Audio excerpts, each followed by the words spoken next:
Sudah siap?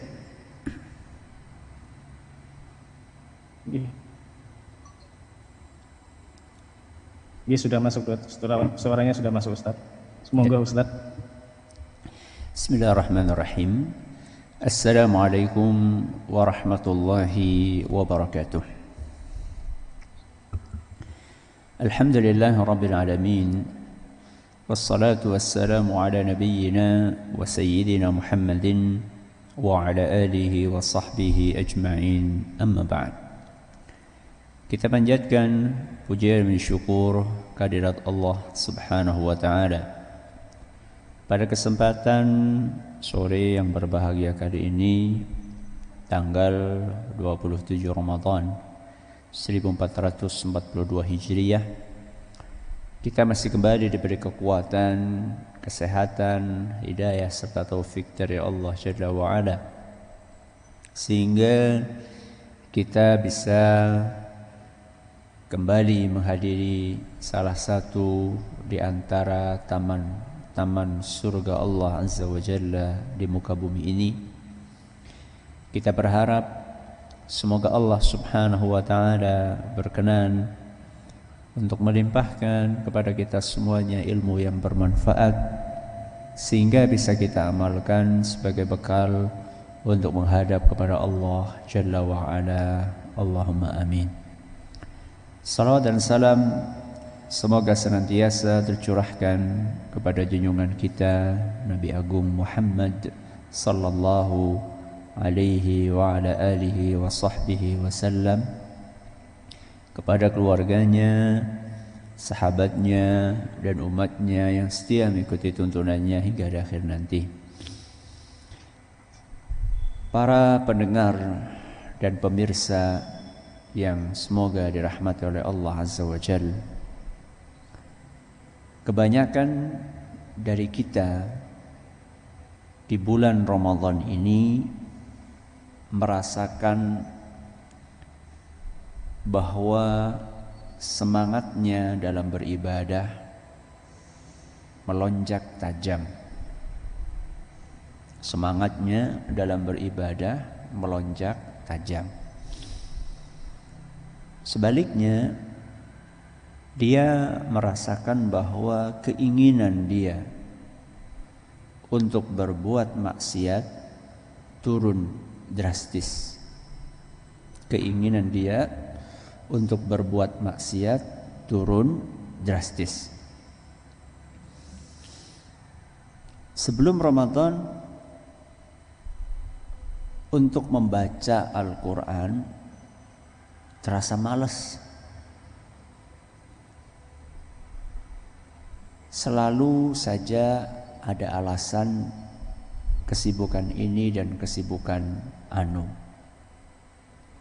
Tapi di bulan Ramadan ternyata kita bisa meluangkan waktu dan memaksa diri untuk rutin membaca Al-Quran, walaupun mungkin hanya 1 juz dalam 1 hari. Di luar Ramadan, saat sholat subuh yang hanya dalam tanda kutip 2 rakaat, ketika imamnya membaca suratan yang agak panjang, ngeluh. Tapi di bulan Ramadan ringan, kuat, tidak mengeluh ketika ikut sholat taraweh yang 11 rakaat atau bahkan mungkin 23 rakaat. Di luar Ramadan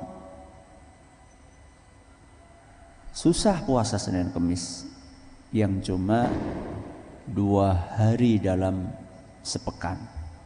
Hanya 2 hari dalam sepekan. Ternyata di bulan Ramadan kuat.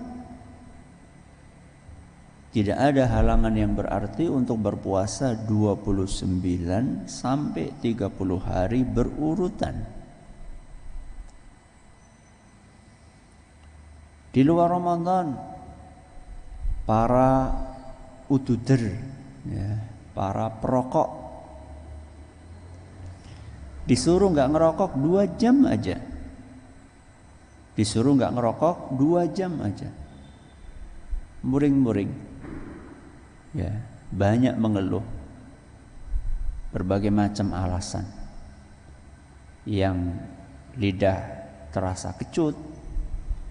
Yang katanya pahit. Yang katanya kalau nggak ngerokok jadi nggak bisa mikir. Dan sekian banyak alasan-alasan yang lainnya. Hanya 2 jam nggak bisa. Tapi di bulan Ramadan ini ternyata bisa dia nggak ngerokok 12 jam, 13 jam dia tahan, bisa. Walaupun mungkin dia berbuka puasa dengan rokok, ya. Tapi terbukti dia bisa 12 jam.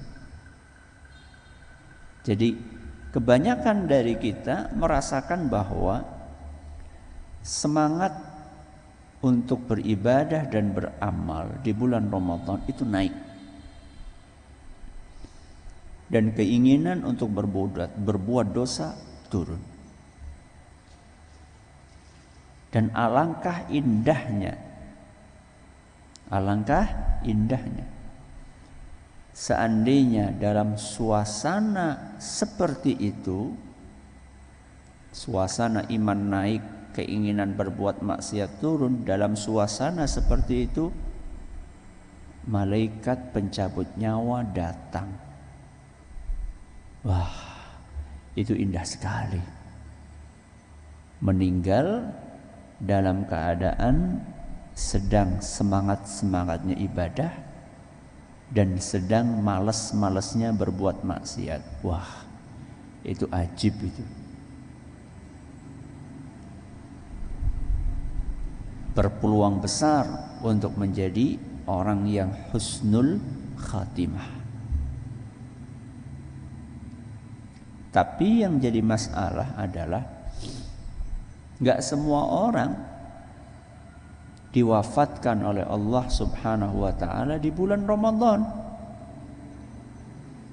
Gak semua orang dijemput ajalnya di bulan Ramadan.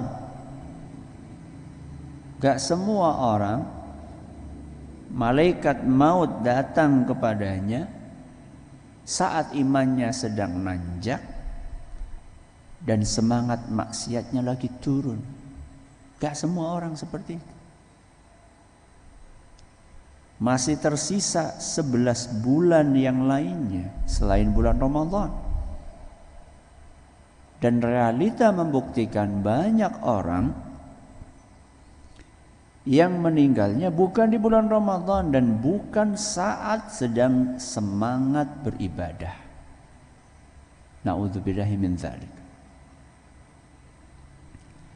Maka bagaimana caranya kita bisa menutup, kita bisa mengakhiri bulan Ramadan kita ini dengan akhir yang indah? Bagaimana caranya kita bisa husnul khatimah di bulan Ramadan? Husnul khatimah di bulan Ramadan itu tidak selalu identik mati di bulan Ramadan. Tidak selalu identik dengan wafat di bulan Ramadan. Husnul khatimah di bulan Ramadan adalah kita menutup bulan ini dengan akhir yang indah. Harapannya apa? Harapannya ketika kita berhasil memungkasi Ramadan dengan akhir yang indah, harapannya di 11 bulan berikutnya kalau Allah kasih umur, kita bisa mempertahankan semangat ibadah itu dengan baik sampai kita ketemu lagi dengan Ramadan di tahun depan. Apa langkah-langkah yang mesti kita jalankan? Inilah tema kita hari ini. Akhir Ramadan yang indah. 3 poin. Kita akan bahas 3 poin. Poin yang pertama, tutup dengan yang terbaik. Poin yang pertama, tutup dengan yang terbaik. Poin yang kedua, pertahankan ritme. Pertahankan ritme. Dan poin yang ketiga, perkuat benteng. Perkuat benteng. 3 poin. Yang pertama, tutup dengan yang terbaik. Yang kedua, pertahankan ritme. Dan yang ketiga, perkuat benteng. Baik, kita bahas satu persatu. Poin yang pertama, tutup dengan yang terbaik. Dalam hadis yang diriwayatkan oleh Imam Bukhari, Rasulullah sallallahu alaihi wasallam bersabda, "Innamal a'malu bil khawatim." Innamal a'malu bil khawatim. Amalan itu tergantung akhirnya. Amalan itu tergantung akhirnya. Kalau akhirnya baik, maka amalan itu akan dianggap baik. Dan kalau akhirnya buruk, maka amalan itu akan dianggap buruk. Hadis ini membicarakan semua jenis amal. Baik itu amal yang sifatnya parsial, amal sholat, amal puasa, amal zakat, amal haji, atau yang sifatnya menyeluruh, amal kita dalam hidup kita. Dalam hidup kita menjelang wafat kita itu bagaimana kondisi perbuatan kita.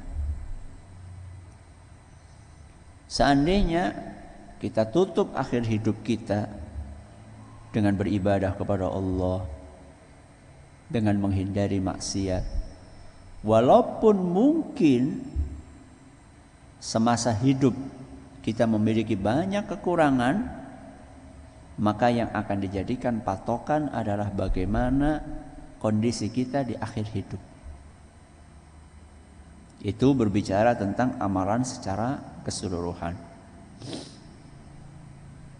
Kalau kita berbicara amalan secara parsial, satu persatu amalan itu, maka kita katakan kesuksesan kita di bulan Ramadan ini tergantung bagaimana akhir amalan kita di bulan ini.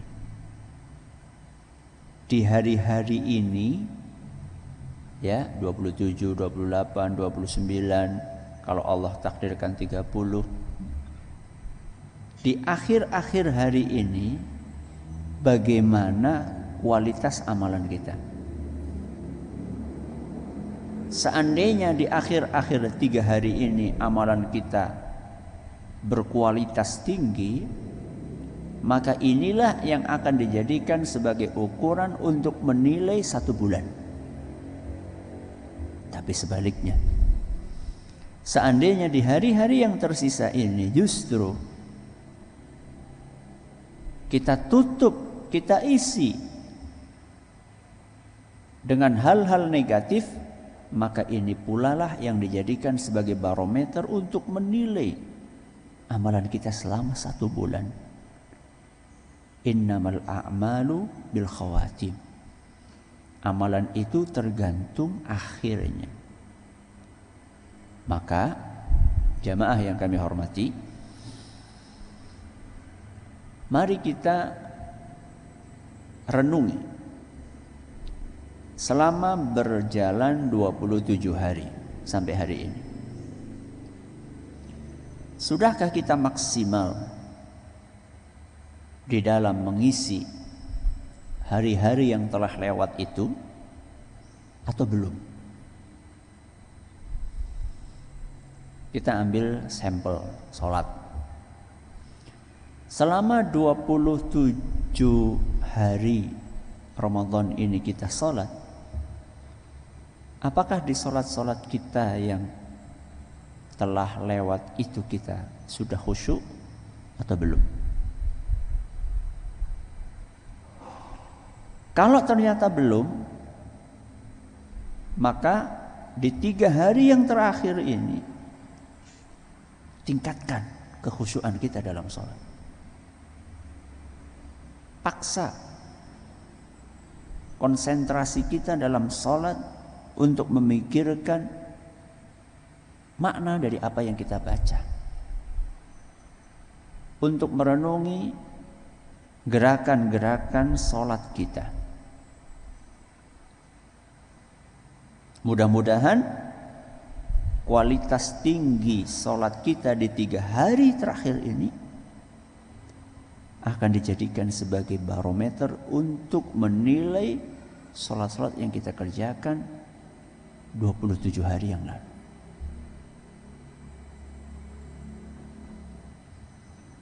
Organ tubuh kita, mata kita, telinga kita, lisan kita, tangan kita, kaki kita, 27 hari yang lalu, sudahkah kita tahan? Sudahkah kita kekang untuk tidak kita gunakan melakukan hal-hal yang dibenci oleh Allah? Di 27 hari yang lalu, lisan kita ini masihkah kita gunakan untuk menggunjing, untuk ngomongin hal-hal yang tidak ada manfaatnya? Mata kita, ketika kita megang gadget, ketika kita berada di depan komputer, ketika kita di hadapan layar televisi, apakah kita masih membiarkan mata ini melihat hal-hal yang tidak sepantasnya dilihat? Lawan jenis yang tidak menutup aurat, walaupun cuma iklan lewat, apalagi sampai film, apalagi sampai konser. 27 hari yang kemarin, apakah kita betul-betul sudah menjaga mata kita dari hal-hal yang diharamkan oleh Allah? Telinga kita, sudahkah kita selektif untuk memasukkan suara-suara yang masuk ke telinga kita? Ataukah kita masih bebas dengerin hal-hal yang harusnya nggak didengerin di bulan Ramadan ataupun di luar Ramadan?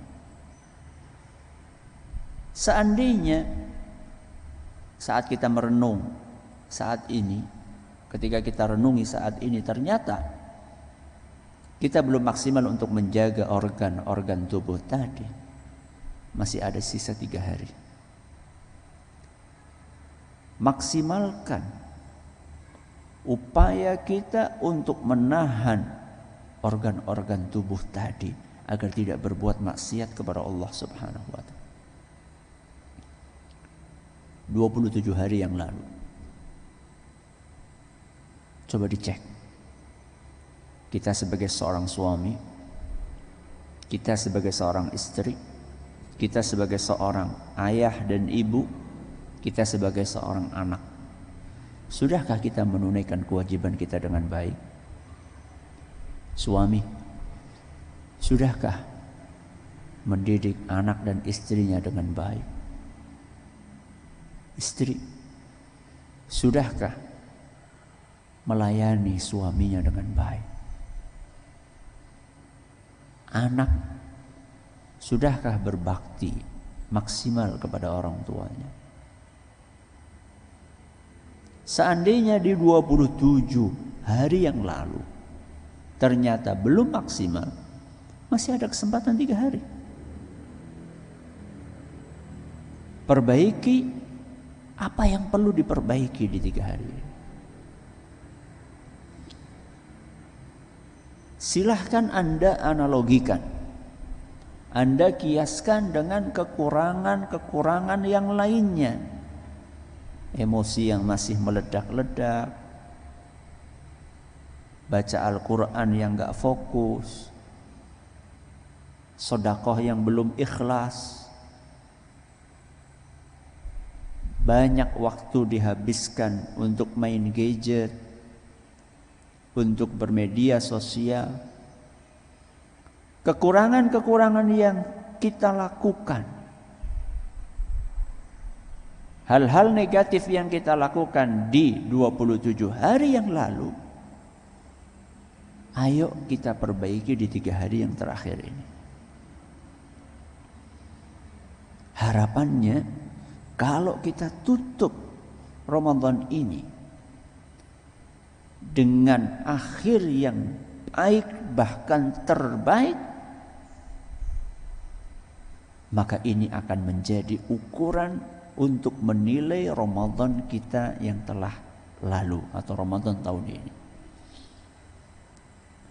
Seorang ulama salaf yang bernama Al-Fudail Ibnu Iyad rahimahullah, beliau menasihatkan, tuhsin fima baqi yaghfirullahu laka ma qad madha wa ma baqi. Berbuat baiklah di akhir hidupmu,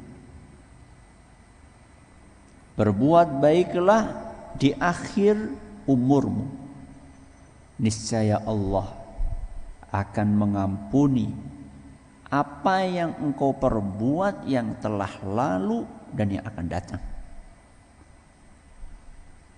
Kemudian beliau melanjutkan nasihatnya, fa innaka in asa'ta fima baqi ukhidta bima madha wa ma baqi. Tapi kalau engkau tutup akhir hidupmu dengan keburukan, dengan dosa dan maksiat, niscaya engkau akan disiksa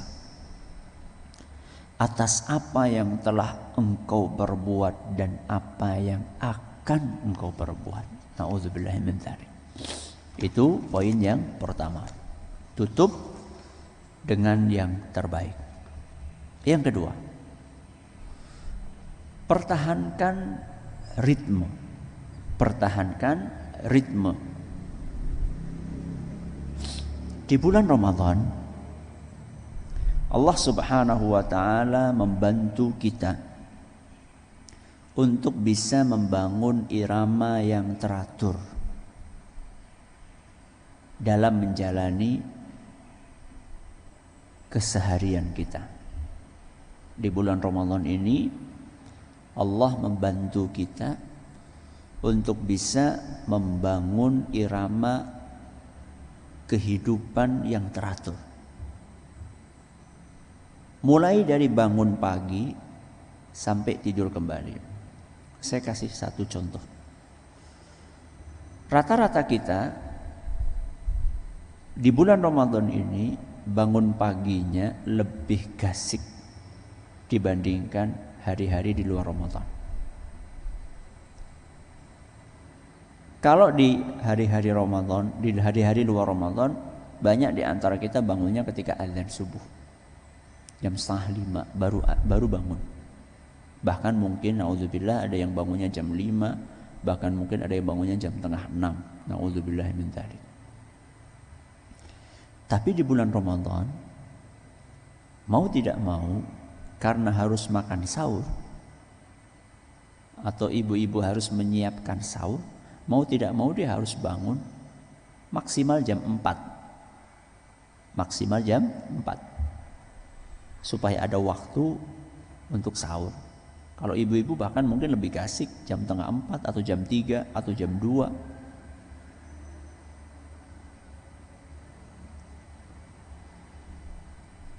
Kalau di luar Ramadan banyak orang beralasan, kalau saya bangunnya terlalu gasik nanti jadi ngantuk. Ya. Di kantor nanti jadi ngantuk. Di sekolahan nanti jadi ngantuk. Dan ternyata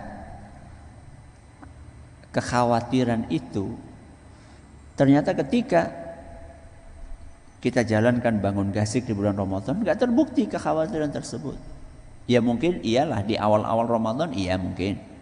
Karena kaget ya, tubuh kita belum bisa beradaptasi. Karena bangun jam 4 atau jam 3 akhirnya habis subuh ngantuk. Itu di awal-awal Ramadan. Tapi nyatanya begitu lewat sepekan sampai sekarang, ternyata tubuh kita bisa beradaptasi. Bangun jam 3, bangun jam 2, bangun jam 4, ternyata habis subuh fresh. Bisa ikut kuliah subuh, bisa subuhan di masjid, bisa ikut kuliah subuh, setelah itu bisa zikir pagi. Aktivitas seperti biasa. Ini karunia dari Allah Subhanahu wa ta'ala. Di luar Ramadan kita susah bangun gasik, ternyata di bulan Ramadan kita bisa. Maka kalau kita ingin mengakhiri hidup kita dengan akhir yang indah, ritme itu pertahankan. Ritme itu pertahankan. Nanti kalau Allah takdirkan kita hidup sampai malam Idul Fitri, ya, malam tanggal 1 Syawal, jangan tahu-tahu kita bangunnya berubah kembali ke kebiasaan lama. Sebelum Ramadan biasanya bangun jam 4:30 pas azan. Begitu malam Idul Fitri jangan kemudian kembali ke jam 4:30, tapi kembali ke waktu kita bangun di bulan Ramadan.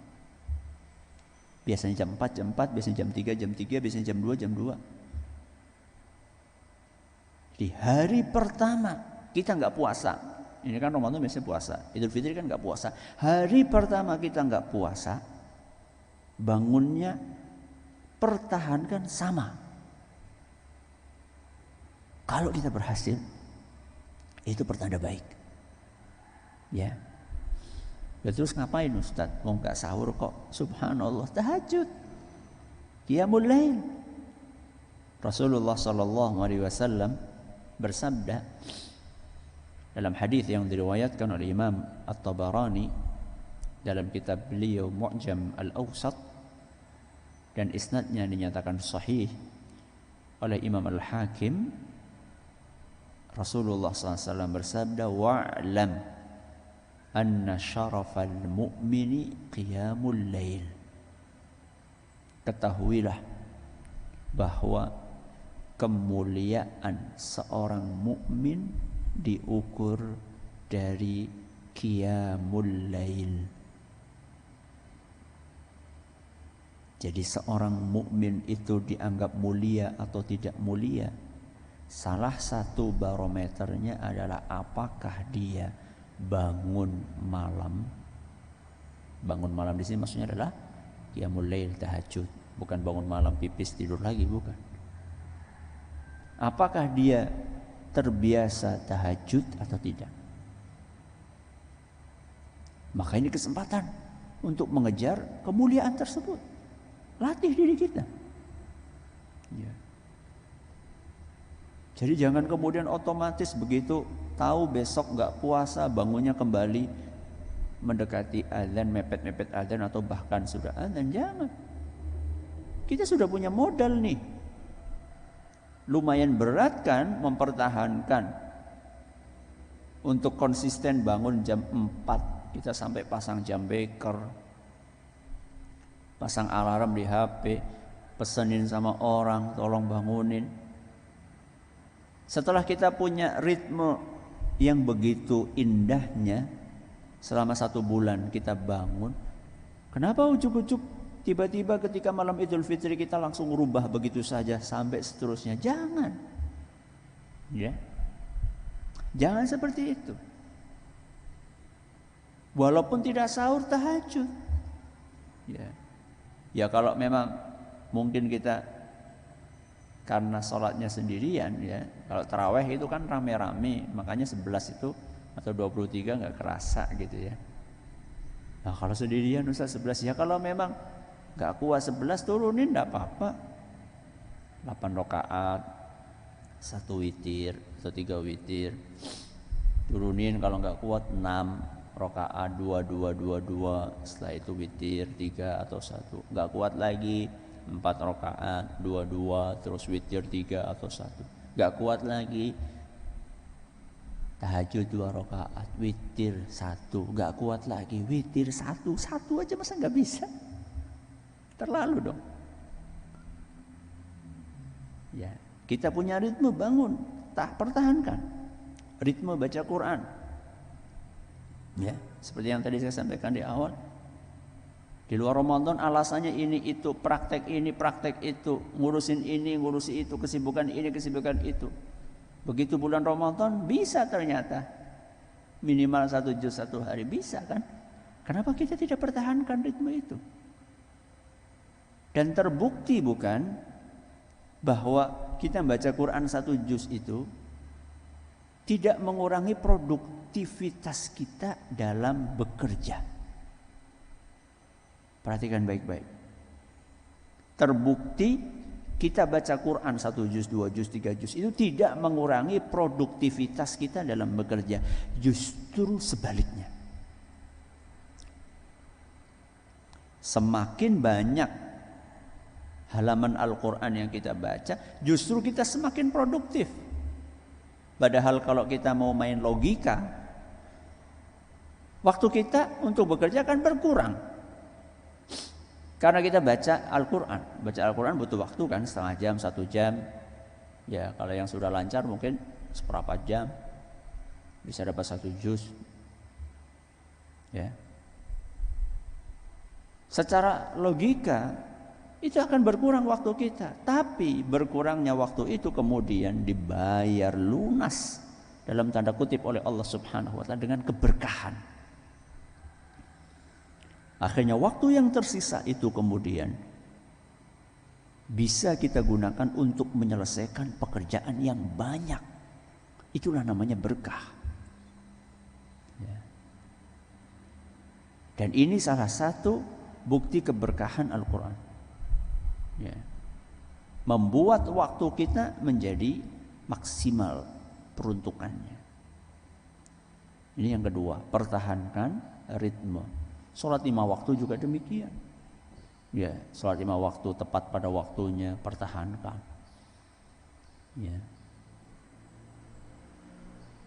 Semua ritme kebaikan yang kita lakukan di bulan Ramadan, pertahankan. Ini yang kedua. Yang ketiga, perkuat benteng. Perkuat benteng.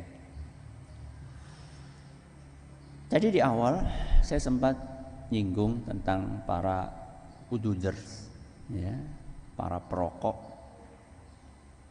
yang ternyata terbukti bisa menahan dirinya untuk tidak merokok selama belasan jam, padahal di luar Ramadan nggak bisa. Apa yang menyebabkan mereka bisa menahan diri dari godaan-godaan syaitan, dorongan nafsu? Apa sebabnya?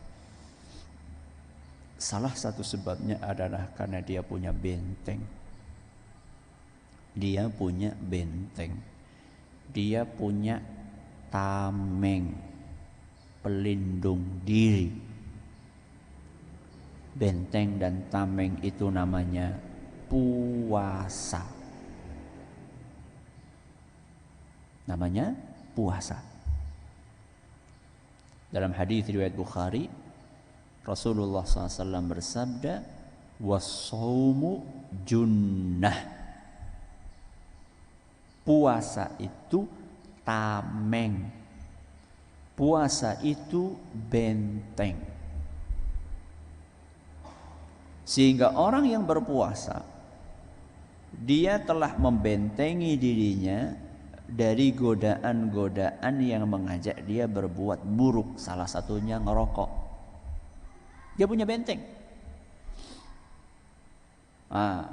Di bulan Ramadan ini lebih istimewa lagi, karena para musuh-musuh yang biasa goda-goda kita ini dibelenggu, setan dibelenggu sama Allah Subhanahu wa ta'ala di bulan Ramadan, sebagaimana yang sering kita dengarkan disampaikan oleh para khatib berdasarkan hadis-hadis yang sahih.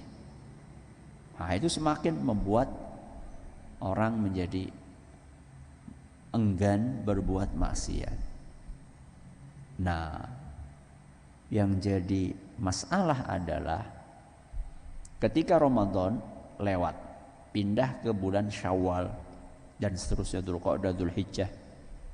Kan setan nggak dibelenggu lagi. Setan nggak dibelenggu lagi. Bagaimana caranya supaya kita bisa konsisten untuk menahan dan mengusir godaan-godaan buruk itu? Bagaimana caranya supaya kita tetap bisa punya benteng yang kuat? Apa ya, harus puasa sepanjang tahun? Ya, supaya benteng itu ada terus. Itu bagaimana caranya? Solusi yang terbaik untuk membangun benteng yang kuat adalah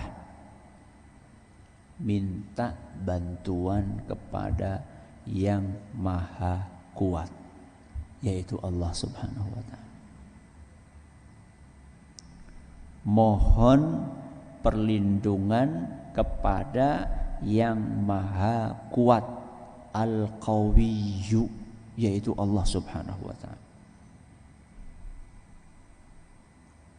Mohon pertolongan kepada yang maha kuat, yaitu Allah.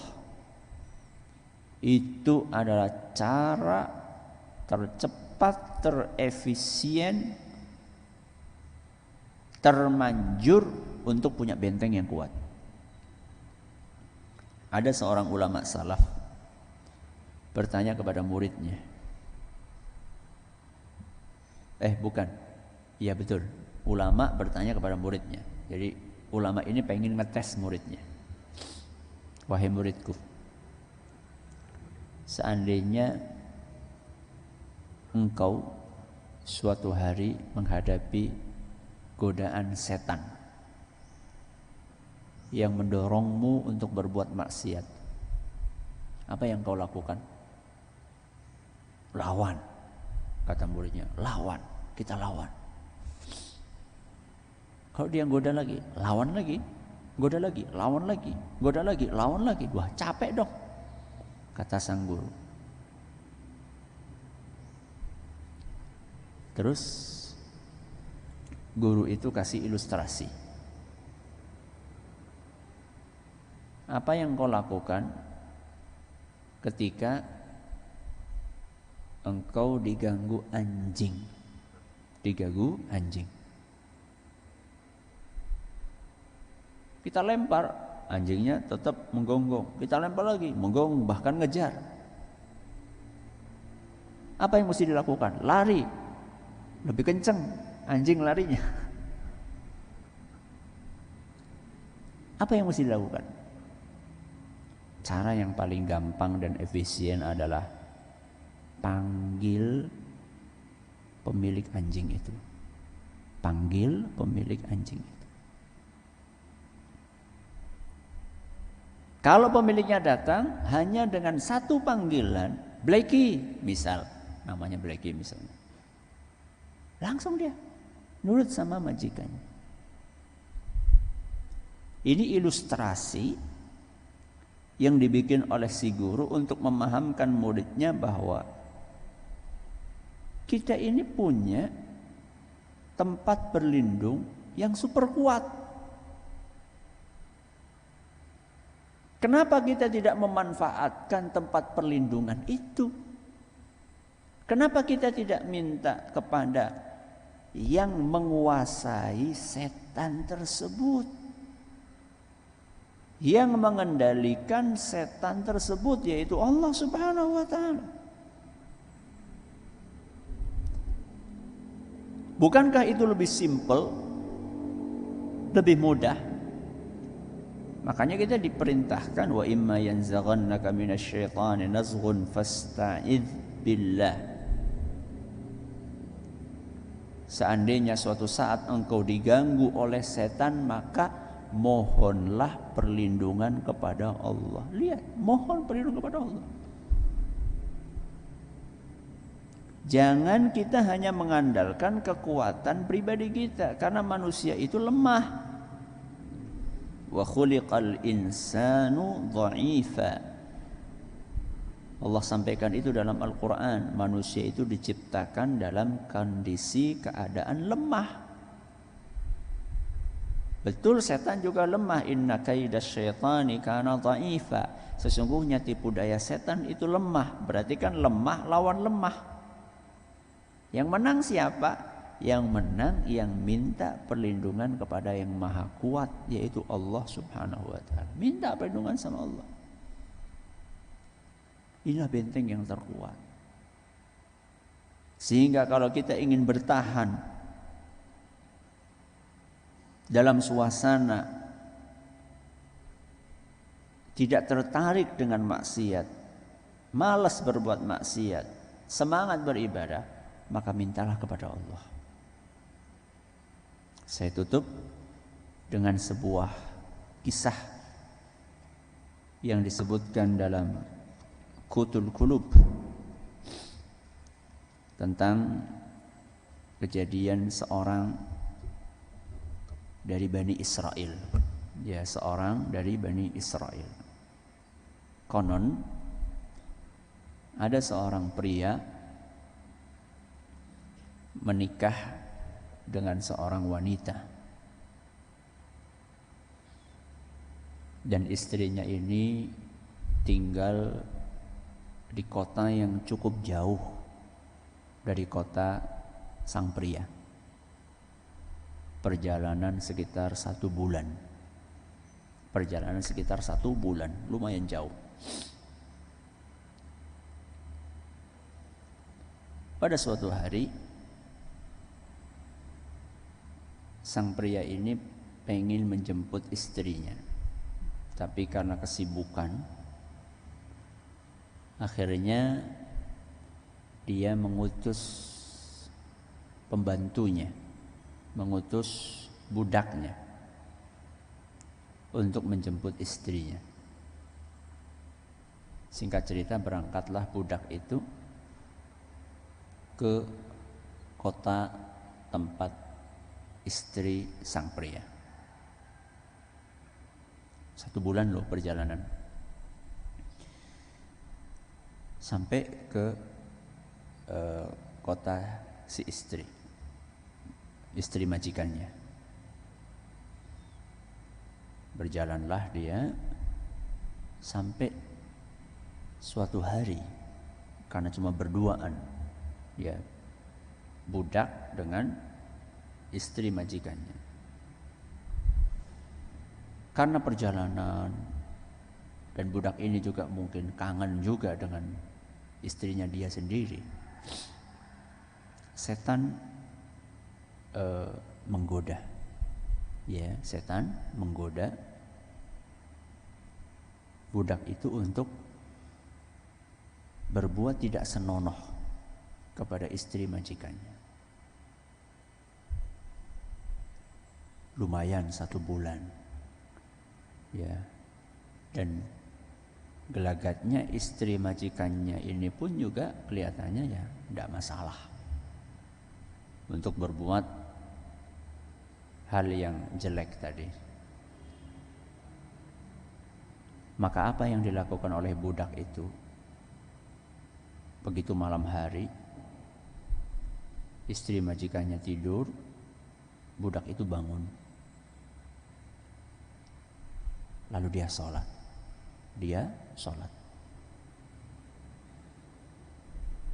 Dia berdoa kepada Allah, Ya Rabbi, inna aduwaka hadha ja'ani fasawwada li maksiatak. Ya Rabbi, musuhmu ini, yaitu setan, datang menggoda aku untuk berbuat maksiat, membujuk aku untuk berzina. Wa innahu la taqata li bihi fi muddati syahr. Dan aku tahu persis bahwa aku tidak mampu untuk menghadapi godaan ini, apalagi sampai 1 bulan. Perjalanan kan masih 1 bulan. Aku tahu persis, wahai Rabbi, aku lemah. Ya, nafsuku kuat. Mungkin sekali, 2 kali saya bisa nahan, tapi 1 bulan aku nggak kuat menghadapi godaan itu. Wa ana asta'iduka alaihi ya Rabbi. Maka aku mohon perlindungan kepadamu wahai Rabbi dari godaan setan ini. Fa'idni alaih, maka lindungilah aku dari dia, dari godaan setan.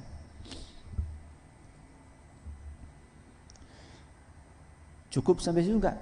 Waqfini ma'unatahu, dan tolong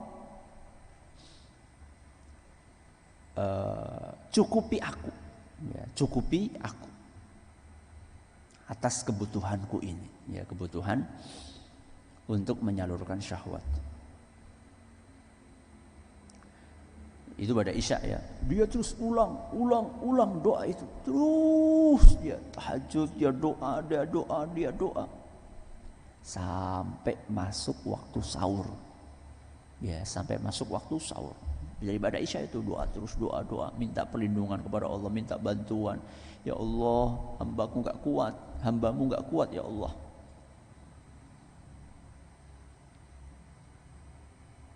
Begitu masuk waktu sahur, ya, dia bangunkan istri majikannya, kemudian melanjutkan perjalanan. Begitu fajar menyingsing, ya, ternyata dia sudah sampai ke kota majikannya. Oleh Allah Subhanahu wa ta'ala, perjalanan yang 1 bulan itu diringkas. Dan kita tahu bahwa dalam beberapa hadis disebutkan bahwa di malam hari itu bumi dilipat oleh Allah Subhanahu wa ta'ala. Dan itu bisa kita rasakan ketika kita bersafar di malam hari itu lebih cepat, ya. Begitu pagi harinya ternyata sudah sampai. Oleh Allah Subhanahu wa ta'ala dipercepat, dimudahkan sampai ke tujuan. Dan dia selamat dari perbuatan zina. Apa kuncinya? Minta sama Allah. Maka begitu muncul godaan-godaan untuk bermaksiat, minta sama Allah. Serius mintanya, diulang-ulang. Mudah-mudahan kita bisa mempertahankan semangat beribadah dan mengekang nafsu, ya, sampai kita menghadap kepada Allah Azza wa Jalla. Wallahu ta'ala a'la wa a'lam. Silakan, masih ada sisa waktu dikit. Kalau ada yang mau tanya bisa disampaikan pertanyaannya. Alhamdulillah. Terima kasih Ustadz atas tausiah yang disampaikan. Ada beberapa pertanyaan Ustadz. Ini dari para peserta. Yang pertama dari Reza Ramadan. Bismillah Ustadz, Ana pernah tinggal di negara kafir selama 4 tahun dan tidak melakukan puasa selama 4 kali Ramadan. Apakah saya berkewajiban membayar atau qadha? Begitu Ustadz pertanyaannya. Kalau Anda tidak ada halangan syar'i, ya, nggak ada halangan syar'i. Halangan syar'i itu sakit parah, ya, atau menyusui, atau hamil, maka Anda wajib mengqadha. Anda wajib mengqadha. Berarti kalau 4 tahun berarti 4 bulan, ya, 4 bulan puasa. Silahkan bisa dibikin, dibagi-bagi selama setahun itu. Anda bisa mengaturnya. Dan tentunya sebelum itu Anda harus bertaubat kepada Allah. Anda harus bertaubat kepada Allah karena telah meninggalkan salah satu rukun Islam. Berkali-kali Anda tinggalkan tanpa ada uzur. Ya, silakan. Oke, pertanyaan selanjutnya Ustadz. Ini dari Abu Hafsyah dan Tarunwati Santika. Intinya dari pertanyaan berkaitan dengan kewajiban ibu hamil dan menyusui ketika meninggalkan puasa.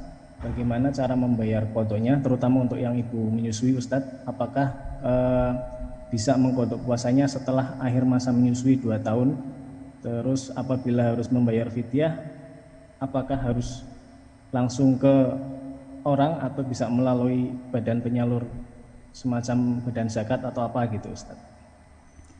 Kalau seandainya Anda kuat untuk mengqadho, maka nggak perlu bayar fidyah. Kalau Anda kuat untuk mengqadho, maka tidak perlu bayar fidyah. Kalau setelah 2 tahun tidak apa-apa. Kalau memang kenyataannya menyusui 2 tahun tidak apa-apa. Cuman berarti kan Anda punya hutang 2 bulan, ya, karena 2 tahun Anda tidak berpuasa. Tapi kalau misalnya Anda nggak kuat, ya, untuk mengqadhonya, Anda bisa pakai pendapat sebagian ulama yang membolehkan untuk menggantinya dengan fidyah. Dan fidyah itu bisa Anda berikan secara langsung kepada orang yang memang membutuhkan, atau bisa juga Anda berikan fidyah itu melalui lembaga yang bisa dipercaya. Melalui lembaga yang bisa dipercaya. Dalam hal ini Anda mewakilkan tugas itu kepada orang lain yang terpercaya. Wallahu a'lam bishawab. Ya. Ya Ustadz, selanjutnya dari Dr. Muhammad Yasiruddin. Assalamualaikum Ustadz. Izin bertanya, apakah dengan permasalahan kita di dunia yang kadang belum ada solusinya, banyak para ustadz atau ulama yang memberikan saran untuk memperbaiki permasalahan tersebut, untuk memperbaiki sholat kita maksudnya gitu. Itu mohon penjelasannya seperti apa Ustadz? Coba diulangi lagi pertanyaannya, intinya apa ya?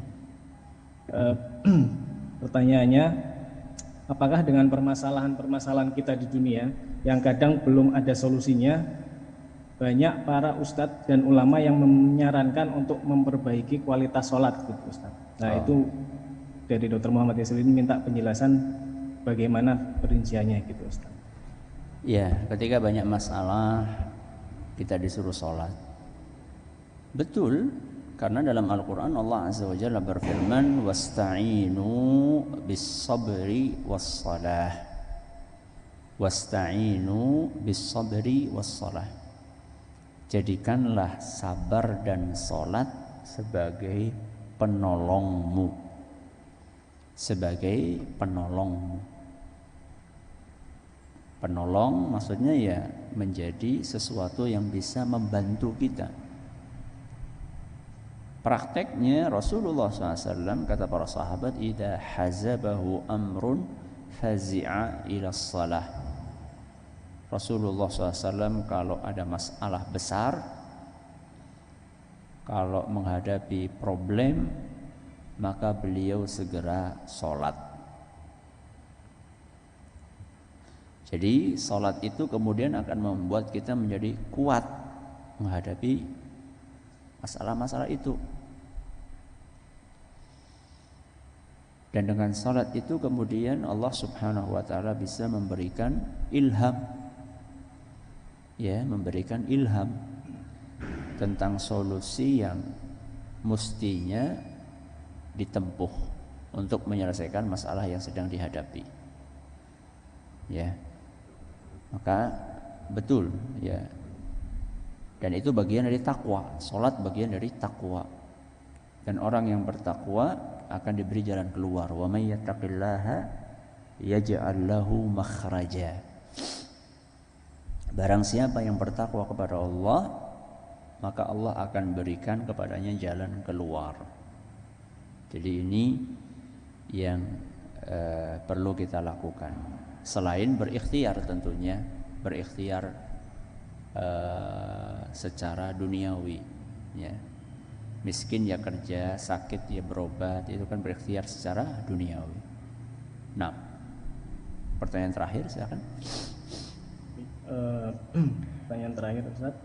Assalamualaikum warahmatullahi wabarakatuh. Izin bertanya Ustaz, bagaimana kiat-kiatnya supaya kita bisa mempertahankan konsistensi ibadah kita selama di bulan Ramadan, setelah bulan Ramadan, konsistensinya sama seperti saat kita masih berada di dalam bulan Ramadan. Seperti yang saya sampaikan tadi, 3 poin tadi. kita maksimalkan. Yang pertama adalah tutup Ramadan dengan yang terbaik, yang kedua pertahankan ritme, dan yang ketiga adalah perkuat benteng. Inilah 3 hal yang insya Allah bisa membantu kita untuk tetap istiqomah sekalipun Ramadan sudah berlalu. Mudah-mudahan apa yang kita pelajari hari ini bermanfaat buat kita semuanya. Terima kasih atas perhatiannya. Mohon atas segala kurangannya. Subhanakallahumma bihamdika asyhadu an la ilaha illa anta astaghfiruka wa atubu ilaik. Assalamualaikum warahmatullahi wabarakatuh. Waalaikumsalam warahmatullahi wabarakatuh. Terima kasih Ustadz Abdullah Zain LCMA atas tausiah dan pencerahannya. Sebenarnya masih banyak pertanyaan mungkin dari rekan-rekan peserta sekalian, tapi mohon maaf atas keterbatasan waktu, pertanyaan tidak dapat kami bacakan sepenuhnya.